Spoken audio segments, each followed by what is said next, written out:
भोपाल उत्तर विधानसभा के प्रत्याशी आमिर अकील और पूर्व पार्षदों के महागठबंधन ने पूर्व पार्षद शाहिद अली के निवास पर बैठक रखी।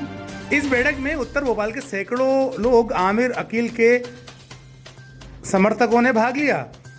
निर्दलीय प्रत्याशी के रूप में भाग्य आजमा रहे आमिर अकील ने कहा, बुजुर्गों का आशीर्वाद और जनता का प्यार मेरे साथ है।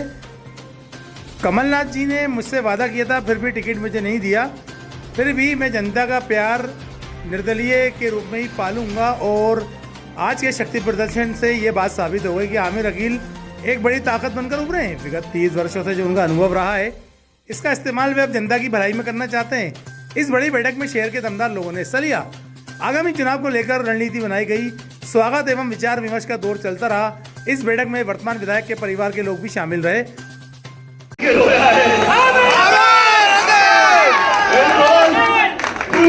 दोस्त को खोया है जो तेरे साथ हंसा है और तेरे साथ रोया है। आमिर अकील जिंदाबाद, आमिर अकील। दोस्तों, साथियों, आवाज सुन रही माओ बहनों, इसके बाद जो मैं दूसरा लफ्ज इस्तेमाल करता था तो कहता था, जनाब बड़े भाई, यकीनन आपकी कमीज आमिर अकील को कर रही है।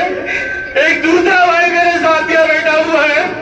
मैं आप लोगों से मोतबाला दरखास्त करता हूँ, जिस तरह से आप लोगों ने मछली के टाइम हम सब लोग मिलकर आले बकरी साहब को कामयाब बनाया, उसी तरह मुझ नाचीज को, ना खलक को, ना एल को, मुझ आमिर अकील को कामयाब बनाई है। जैसे कि जैसे परचम पहले फैलाया गया था, ऐसे ही इंशाल्लाह परचम फैलाऊंगा।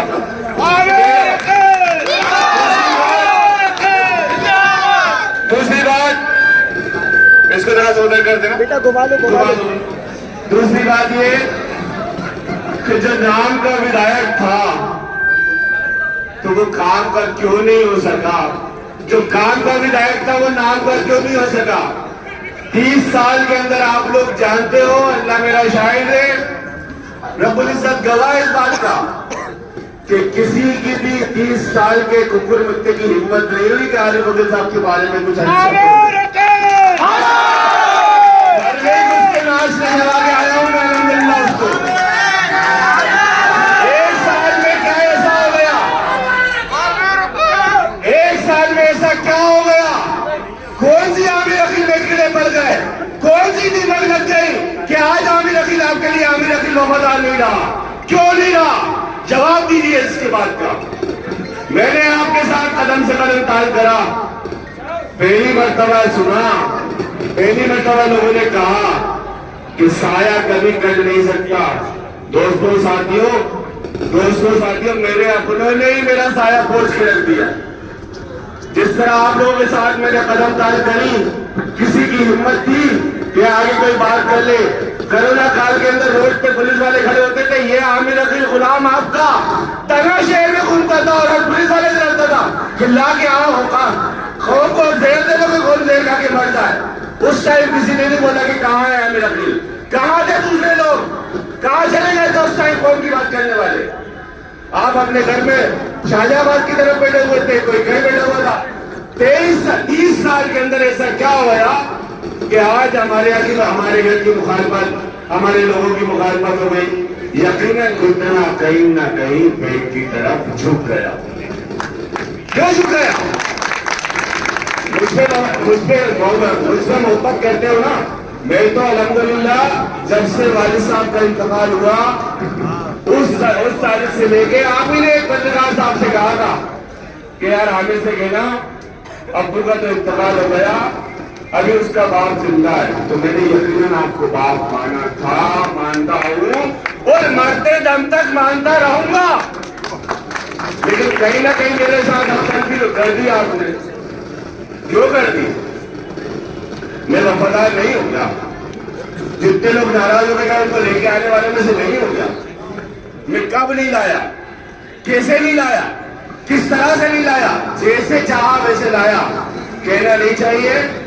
जब पार्षद का इलेक्शन हो रहा था तो शफीक भाई ने फॉर्म भर दिया था वार्ड नंबर 16 से। मैं शफीक भाई का एहसासमंद हूं, तो जिंदगी तक रहूंगा कि इन्होंने भारतीय जनता पार्टी के बैनर तेरे फॉर्म भर दिया था, भी फॉर्म भी ले आए थे। लेकिन मेरे कहने के बाद कहा मुझे नहीं पड़ेगा, इसमें तुम्हें मिलना पड़ेगा, मेरे साथ चलना पड़ेगा। तो मैं शुक्रगुजार हूँ शबीर भाई का कि उन्होंने मेरे कहने पर वो फॉर्म फाड़ दिया और वहां वार्ड नंबर 16 से फॉर्म नहीं भरा। मैंने ये सोचा कि आलिमनगर से भारतीय जनता पार्टी जीत की चली जाएगी, यकीनन ये जीत जाता, ये यकीनन जीत जाता, क्योंकि इसके अंदर कस है, बल है, छल कपट नहीं है। वो जो वहां मौजूद है उसमें छल है, कपट है और वफादारी तो नाम को भी नहीं है। इब्लीस है इब्लीस। लेकिन पता नहीं क्यों अब जब सारी बात हो गई कि क्या है सब कुछ हो गया, तो यह तो काम करो, नहीं चुनावी मेहनत तो मत कराओ, खून को खून से जुदा तो मत कराओ। आपको भी अल्लाह ने औलाद दी है, आपको भी उसमें खून को जुदा कराने की कोशिश कर रहा हूं। इतने साल के अंदर या इतने महीने के अंदर मैंने कहीं एक लफ्ज नहीं बोला हो तो बता दीजिए कहीं मुखालफत का, कहीं नहीं बोला। मेरे फितरत में नहीं है, मेरे खून में नहीं है। लेकिन सवाल इस बात का इतना सा है कि जब मैं लड़ने के लिए तैयार हुआ, सब लोगों ने कहा कि नहीं, कमलनाथ जी ने मुझे फोन करके बुलाया कि तुम मत ले आओ। गवाया मेरा मोबाइल, मैं व्हाट्सएप ज्यादा नहीं चलाता, मेरी इनकमिंग की ईमेल आईडी पे डिटेल भी आती है कि मैंने किसको कहा, कितने बजे कॉल किया था, कितने बजे मेरे पास कॉल आया था। रिकॉर्ड निकलवा के दे दूंगा कि मेरे पास कमलनाथ जी का और दिग्विजय सिंह का फोन आया।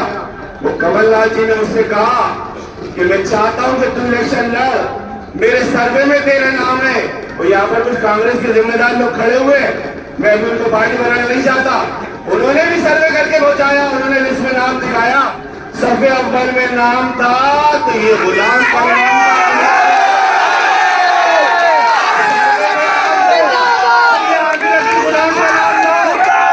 कौन सा प्रेशर, कौन सी राजनीति, यकीनन आपका घुटना पेट की तरफ झुका, आपने प्रेशर डाला, पार्टी आपको इग्नोर नहीं कर सकती थी।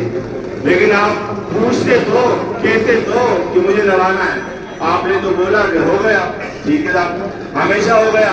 लेकिन जब मैं बाहर निकला, आप जैसे भाइयों ने कहा हक आमिर अकील तेरा था,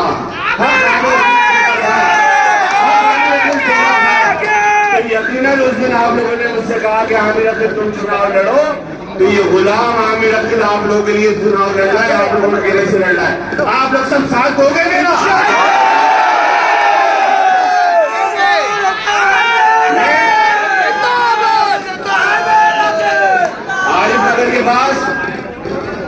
आरिफनगर के पास पेरस के बेसमेंट बन रहा है। 13 महीने की हॉस्पिटल का मामला हो, थाने का हो, कहीं का भी हो, आमिर अकील को अपना नाम बता के काम कराने का तरीका मालूम था। आमिर अकील काम कराता था, कराता है और कराता है। सर अभी आपने अपोजिशन के अंदर, मतलब अभी आपने निर्दलीय खड़े हुए, तो मेरा आपसे ये कहना है कि आपने किसी पार्टी, दूसरी पार्टी के थ्रू आपने टिकट क्यों नहीं लिया, आपने निर्दलीय ही क्यों चुना?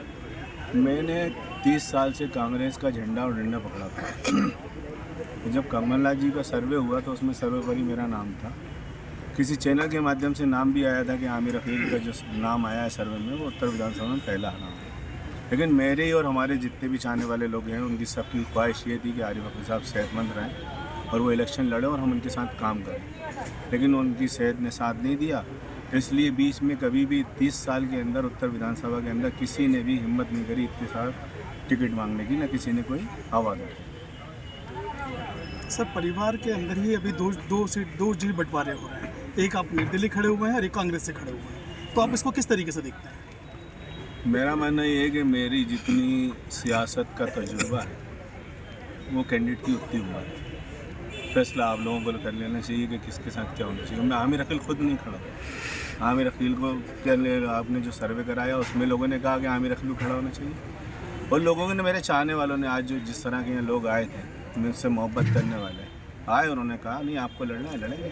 इससे पहले 4 घंटे की आपके मीडिया के माध्यम से भी गया था कि 12:30 बजकर मैंने 40 मिनट पर गालिबन हनुमानगंज संभाग को सूचना भेजी थी कि हम एक रैली निकालना है डीआईजी बंगले से सिंधी कॉलोनी तक, और उसके अंदर बहुत सारे मीडिया बंधु खड़े, उन्होंने उसको कवरेज भी करा था, शायद आप नहीं थे, तो उसके अंदर देखने की ज़रूरत नहीं थी। वहाँ तो सिर्फ हर आदमी यही कह रहा था कि हम सब आमिर अकील, तो हम सब आमिर अकील, तो हमारे परिवार की तो परंपरा रही है कि हमको जब कोई परखता है तो हम उस परखने के अंदर उसको सबक सिखाते हैं। सबक इस तरह से सिखा देते हैं कि बड़े भैया मेरे जो पिता सामान्य हैं, उनको भी हम मजलिस से जिता के लाए थे, और ये हम वही इस्तम यहाँ बैठे हुए हैं इस टाइम जो उनको इंडिपेंडेंट जिता के लाए थे। उसके बाद उन्होंने कभी देखा नहीं पीछे पलट के, और हम लोगों ने अपने जिस तरह से जितनी हमारी औक़त थी, ताकत थी, क़ुव्वत थी, जितने भी भाई यहाँ बैठे हुए हैं सब ने अपनी जी जान से, मोहब्बत से, मेहनत से, मशक्क़त से कांग्रेस का झंडा ऊँचा उठा दिया। जब सर्वे में आमिर अकील का नाम है,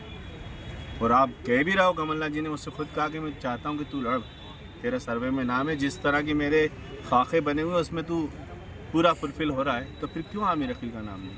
यकीनन कहीं ना कहीं कुछ ना कुछ प्रेशर रहा होगा, कुछ ना कुछ दान दक्षिणा रही होगी, कुछ ना कुछ मामला दूसरे रहे होंगे। और मुझसे लोगों ने कहा कि लड़ो, तो मैं लड़ा। मुझे कोई शौक़ नहीं आ रहा कि अब जब जनता को परेशान करूँ, अपने चाहने वालों को परेशान करूँ कि आओ आमिर अकील जिंदाबाद के नारे लगाओ, कांग्रेस पार्टी के जिंदाबाद के नारे लगाओ। जब वक्त नहीं है, लगाने का नहीं है, आपने नहीं समझा, आपने परखा नहीं और आपने उठा के दे दिया। लाइट मोटर व्हीकल गाड़ी चलाने वाले को कभी भी ट्राला नहीं देते चलाने के लिए। उसको लाइट मोटर व्हीकल पहले चलवाते हैं, फिर मीडियम मोटर व्हीकल लाते हैं, फिर हेवी मोटर व्हीकल लाते हैं, फिर उसके बाद ट्राला चलवाने की बात करते हैं। मैं तो 33 साल से हैवी मोटर व्हीकल का लाइसेंस मेरे पास मौजूद है। आपकी काफ़ी लोकप्रियता है, तो हमने देखा है भी कई लोगों के, हम लोगों ने पूछा, आपका सर्वे भी किया और काफ़ी अच्छी लोकप्रियता है। तो आपको क्या लगता है किन मुद्दों के ऊपर अभी आप बैठे हुए हैं कि अभी आपको लगता है कि इन मुद्दों के ऊपर मुझे इलेक्शन के अंदर मुझे सब विजय मिलेगी? मुझे मेरे चाहने वालों ने खड़ा करा है, तो यकीनन उनको मालूम है कि आमिर अकील की क्वालिटी क्या है, आमिर अकील किस तरह से काम करना जानता है, वो काम कराना जानता है। छोटी सी मिसाल बता दूं, 13 महीने की जो कमलनाथ जी की सरकार रही, उस सरकार के अंदर बैरसिया बस स्टैंड का 2 करोड़ रुपए का रोड सेंक्शन हुआ था। सरकार गिर गई, सारी चीज़ें हो गई, महापौर जी की हठधर्मी रही, सब कुछ चलती रही। ये आप लोगों के सामने, और आप लोग तो मीडिया के बंधु है, स्तंभ हो आप लोग खुद जाके देखिए कि उस कार्यकाल के अंदर आमिर अकील अपने बलबूते पे 14 करोड़ रुपए सेंक्शन करा के लाया था नगर निगम से। तो ये मेरी कारगुजारी है कि मैंने जो कहा है वो करा है। और जिस तरह से लोगों के यहाँ क्षेत्र में विकास हुआ है, एक लिमिटेड फंड होता है विधायक निधि, और उस विधायक निधि के अंदर और सोर्सेज तो यहाँ है नहीं, ना PWD है, ना BD है, ना कुछ है। लिमिटेड रोड है जो दूसरे डिपार्टमेंट में है। नगर निगम के माध्यम से ही उत्तर विधानसभा में कार्यकाल होते हैं, सारी चीज़ें होती है, तो नगर निगम से काम कराने की क्षमता मुझे आती है। और जो इतनी बड़ी बात कर रहे हैं कि अब मैं महापौर रहा, मैंने ये करा, तो उन्होंने कुछ नहीं करा। इतिहास गवाए, फाइलें गवाएं कि उन्होंने सिर्फ अंडा दिखाया, दाना दिया। ये बकरा दिखा के मुर्गी दी, एक कहावत ये भी कह सकते हैं। रखिए देश के हर शहर, हर गांव, हर कस्बे की खबर पर नजर, सिर्फ और सिर्फ राष्ट्र आजकल न्यूज़ चैनल पर। अगर आप हमारा चैनल YouTube पर देख रहे हैं तो चैनल को सब्सक्राइब करें और बेल आइकन जरूर दबाएं ताकि आपको मिल सके लेटेस्ट अपडेट। और अगर आप हमारा चैनल Facebook पर देख रहे हैं तो चैनल को लाइक करें, शेयर करें और कमेंट्स जरूर करें। और अगर आप पत्रकारिता के क्षेत्र में अपना करियर बनाना चाहते हैं तो जुड़े राष्ट्र आजकल न्यूज़ चैनल से। राष्ट्र आजकल न्यूज़ चैनल से जुड़ने के लिए स्क्रीन पर दिए हुए नंबर पर आप हमसे संपर्क कर सकते हैं।